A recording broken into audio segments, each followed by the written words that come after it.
Hyderabad Indira park దగ్గర ధర్నా చౌక్లో greater Hyderabad centring కాంట్రాక్టర్ల association నిరసన చేపడుతోంది. ఈ నిరసన కార్యక్రమానికి మాజీ మంత్రి తలసాని, ఎమ్మెల్యేలు సుధీర్ రెడ్డి, మాధవరం కృష్ణారావు, వివేకానంద గౌడ్ హాజరయ్యారు. సెంట్రింగ్ కాంట్రాక్టర్ల అసోసియేషన్ నిరసనకు బీఆర్ఎస్ నేతలు సంఘీభావం తెలిపారు. భవన నిర్మాణంలో సెంట్రింగ్ కార్మికుల కష్టం ఎంతో విలువైందని బీఆర్ఎస్ నేతలు అన్నారు. నిర్మాణ దశలో వారికి ఏదైనా అపాయం జరిగితే వారి కుటుంబానికి భరోసా ఇచ్చేలా బీమా సౌకర్యం కల్పించాలని ప్రభుత్వాన్ని కోరారు. చోరీకి గురైన నిర్మాణ సామగ్రిని ఎవరూ కొనకుండా గట్టి నిబంధనలు తేవాలని సూచించారు. సెంట్రింగ్ కార్మికులకు గుర్తింపు కార్డులు ఇవ్వాలని బీఆర్ఎస్ నేతలు డిమాండ్ చేస్తారు. కార్మికుల సమస్యలను కేసీఆర్, కేటీఆర్ దృష్టికి తీసుకెళ్తామని బీఆర్ఎస్ నేతలు భరోసా ఇచ్చారు. సెంట్రింగ్ కార్మికుల సమస్యలపై అసెంబ్లీలో కూడా పోరాడతామన్నారు. గ్రేటర్ హైదరాబాద్ ఒక అందమైన నగరంగా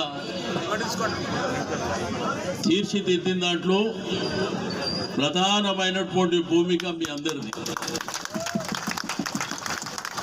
సెంట్రింగ్ లేకపోతే ఆ భూమికి పునాది వేసిన తర్వాత సెంట్రింగ్ వాళ్ళు లేకపోతే ఆ బిల్డింగే కట్టే పరిస్థితి ఉండదు అనేటువంటిది మనందరికి తెలుసు.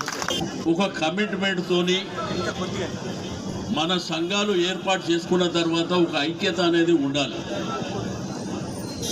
ఇది మన అందరి కుటుంబాలకు సంబంధించినటువంటి అంశం కాబట్టి ఒక నెల రోజులు పని లేకున్నా కానీ, పస్తులున్నా కానీ మనలో పోరాట పటిమ ఉండాలి.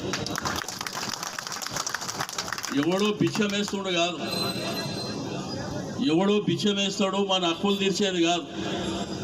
మనము నిలబడి కొట్లాడినామనుకో వాడు అబ్బ కూడా దిగి రావాలి.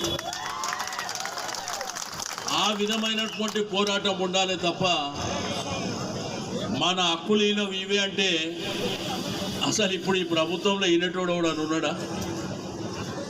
2.5 సంవత్సరాలల్లా అందరికంటే పని తక్కువైంది ఎవరికంటే మీకే. ఎందుకంటే గవర్నమెంట్ వచ్చినాక కన్స్ట్రక్షన్ చేసేటోడు ఎవడని ఉన్నాడా? ఎవడన్నా కట్టడానికి సిద్ధంగా ఉండా? ఈ దోపిడి దొంగలే దోచుకోనికే సరిపోతలేదు. కనీసం పేదవాని గురించి ఆలోచన చేసే శక్తి ఈ ప్రభుత్వానికి లేదు. మీరు ఇచ్చినటువంటి లెటర్ ఇది ఖచ్చితంగా బీఆర్ఎస్ పార్టీ అధ్యక్షునికి కేసీఆర్ కి నేనే స్వయంగా అందించే బాధ్యత కూడా తీసుకుంటానని చెప్పి కూడా నేను తెలియజేస్తా ఉన్నాను. నేను ఒకటే విజ్ఞప్తి చేస్తాను, ప్రభుత్వం డిమాండ్ చేస్తా ఉన్నాను, ఈ కార్మికులందరూ కూడా ఈఎస్ఐ వర్తింపు చేయాలి అని డిమాండ్ చేస్తా ఉన్నాను. ఈ రోజున వాళ్ళకు ఉన్నటువంటి హక్కులు 12 రూపాయల నుంచి 25 రూపాయలు, 25 నుంచి 50 రూపాయలు, ఈ రోజు 70 రూపాయలు, 50 రూపాయలు అయింది. కానీ ఎక్కడ పేపర్ మీదనే 70 రూపాయలు తప్ప మనకు వచ్చేది 20 నుంచి 30 రూపాయలు ఇస్తా ఉన్నారు ఈ రోజున. నేను అన్ని పార్టీలో విజ్ఞప్తి చేస్తా ఉన్నది ఒక్క సమస్య కాదు. ఇది పూర్తిగా వాళ్ళ హక్కులు ఏవైతే అడిగారో సెంట్రింగ్ కార్మికులందరూ కూడా వాళ్ళ హక్కులు ప్రతి ఒక్క హక్కులు నెరవేర్చే విధంగా కార్మికులకు సపోర్ట్